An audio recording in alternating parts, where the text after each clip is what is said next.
All right, it's Wednesday, August 23rd. This is a end of the day SPY recap, and today we end up with a two up green bar that kind of pretty much started near the halfway point of the prior day, moved up right from the start, and continued higher to some targets that I'll mention. But yesterday we certainly had that red failure bar where we kind of had a two up that closed red, and you were expecting price to take out the low of that bar.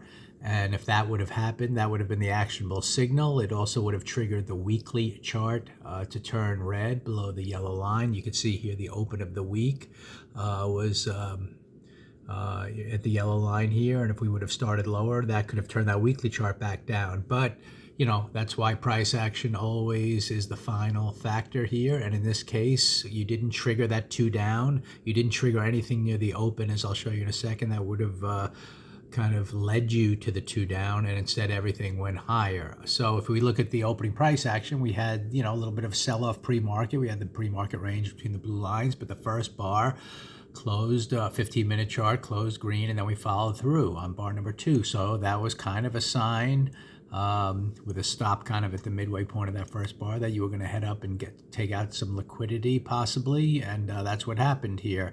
So there was the only thing to consider, even if you were biased to the downside, at least from the open, was to go long here. And if it would have failed up in here, because this is kind of a fair value gap, I could see that possibly happening, then it would have rolled over red. You would have had a red bar, and you could have got short and expected those lows to be taken out, and then yesterday's lows and the weekly low and everything else. Instead, there's that thing called the inversion fair value gap, I guess, where you can see the fair value gap in this area, inefficient pricing, and then you can see the fair value gap on the way up. So this just filled in and went right above it.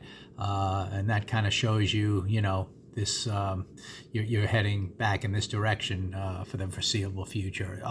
What I didn't catch this open buy, but when I saw it come up here and saw that it was, and saw that double fair value gap type of thing back to the upside, and saw it not failing here, this could have been an area where it took out liquidity and came all the way back through.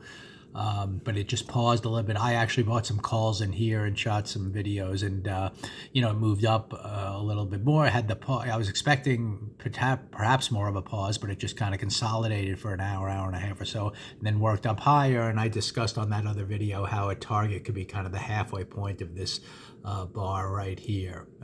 You can see that buying tail. That's kind of where it went. So we have a green bar heading into tomorrow. Just like today where we expected lower, we'll expect that high to be taken out and this kind of target to be taken out up here.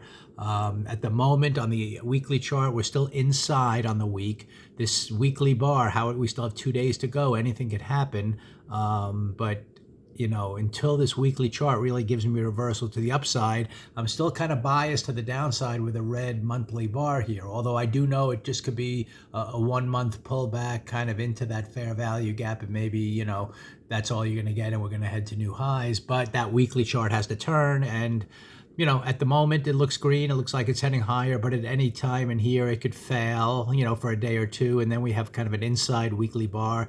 And if we end up with a weekly inside bar, then all kinds of either break out either up or down, and that could either continue strong to the target and confirm a change in direction, or you could, on a weekly inside bar, you can have failures too, where you kind of try to get up there, try to break out, don't hit the target, go back through the halfway point of that bar, and then start the other way. So inside bars are tricky, but we'll see, how the week finishes up. But for now, it's just an inside bar. So, this technically, I still think a two down day tomorrow would be a good actionable signal, because you have continuity to the downside on the monthly chart. Weekly chart's inside after this red bar that didn't really test the lows yet. So at any moment inside, you can roll over, but you're going to have to get a two down, daily bar tomorrow to start that, and you're going to have to see some kind of opening price action that leads us to that, assuming we don't gap down big, and anything's possible. So who knows, although we're going up big aftermarket, considering Nvidia's earnings and some other stocks. So we'll see what happens, but we're heading higher for now. And today there was a good opportunity to buy here. I bought here, and there really wasn't a great Secondary pullback to buy again. It just went straight up almost all day long. So we'll see how it goes tomorrow. And more importantly, I just want to see how this weekly bar closes. But as long as we stay above that yellow line, as I've discussed, even from Monday, Tuesday, and Wednesday, we're biased to the upside in the very short run.